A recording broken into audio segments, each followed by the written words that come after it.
This is James Elder for iFILM London. I'm on the set of new British feature film Piggy. To my right, I have actor and first-year musician Mr. Ed Skrein. How's it going, Ed?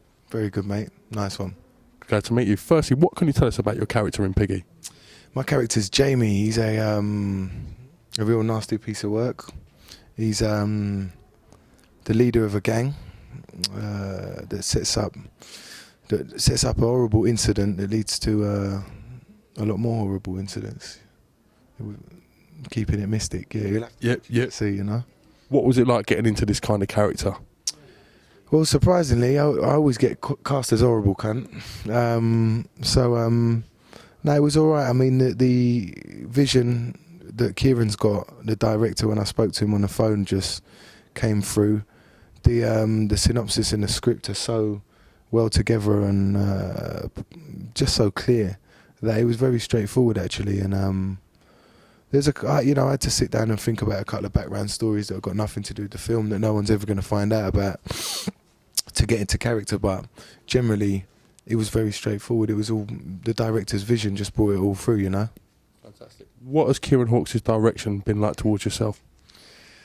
It's been helpful. I mean, he's kind of done his own thing. I mean, I said to him, look, anything you need, you know, you tell me. You want me to do this? You want me to do that? I'll do it. And he's been great. He's been very relaxed and let me do my thing, which leads me to believe I'm doing a half-decent job. It's been good fun. He seems great to work with, and yeah. I mean, if I didn't believe that, I would just say, yeah, he's a nice geezer. You know, I genuinely believe that. And all the cast have been great. Getting all the boys together for the gang has been fun. Martin, Neil Masculo, I know before, fantastic actors, and yeah, it's a pleasure to be on set, a pleasure to be working with them. That was my next question. How has it been working with some such big actors? I've met so many people over the years, so many of my favourite musicians and everything, and realised that actually, rather than being my idols, it would have been better if I never met them. So many disappointments over the years. So I've learnt to, over the years, get pretty thick-skinned and thick-hearted that I never really get very excited about meeting anyone. And first and foremost, I see them as human beings. So to be honest, everybody's been lovely human beings today. And as actors, you know, their records speak for themselves and they do their thing. And, you know, I just try and come in like a good human being, a good person. And I see the same from them. I really appreciate it. Really appreciate that. The locations today, the location managers and the producers found another great location for us. What was your first impression? It's a proper boozer. You know, it's not like a gastropub where you can pick up a £20 hamburger, you know, with some posh cheese and all that. Not that I don't love a good hamburger with posh cheese, but it's a proper boozer. You know, there's a Union Jack on the ceiling. They got football pitches everywhere. The boozers are changing now. The dynamic of pubs is changing. You know, people can't smoke in them anymore. You know, whether that's a good thing or a bad thing. The demographic of them is changing now. The emphasis on food and all that it's become less like the old boozers, and this is a proper boozer. You know what I mean? A proper boozer. So it's nice. You know, but like I say, there's a place for them posh pubs as well. You know. Ed Skrein, what was it like working with Plan B? He's my boy from 15 years old. Do you know what I mean? So we started all this together.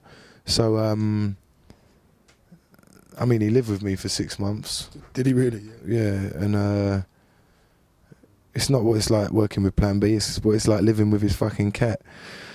Little Delroy, if you're out there, you little cunt. I still got scratches on my sofa, jumping on my fucking kitchen surfaces. But no, he's a gentleman and a friend, and you know, I love him to bits as a friend, but the most beautiful thing for me is, as an artist, how much he's matured. I've seen it from the beginning. I was here, you know, years and years ago. I remember once being on tour in Norway and explaining to everyone that I was out there with, saying, there's this guy, you know, my mate, he sings and he plays the guitar. And they were like, all right, whatever. They checked his stuff out and they were like, you know, he's all right. I was like, you know, you watch. Yeah, mark my words. Because for Ben, it's not about the music. It's about the vision. And he's seeing the vision through. And the film that we just finished, Ill Manners, you know, write him off at your peril. Because anything that he puts his hands on, he's going to try his very, very best. And This isn't something that's just happened overnight, some #1 sensation. This has been in the making for 10, 15 years. And it's beautiful to see, and I'm so proud of him as he's grown as a human being, like I say, aside from as an artist. You know, everybody out there, you lot can rate him as an artist, you know, and I love what he's done. But yeah, I'm so proud of him and how he's grown. That's a really, really positive thing to say. I really appreciate that, man. It's good to see, like you say, your own friends achieving stuff, what they've set out to do. 100%, man. Thank you for taking the time to talk to myself and iFILM London, and we are really, really looking forward to seeing what's coming from you next. Yeah, mate. Nice one. Well, much love to iFILM London, and just keep repping our generation, man. Let's keep it positive and progressive. Yeah? Cheers. That was James Helder with Ed Skrein. Thank you very much. Cheers.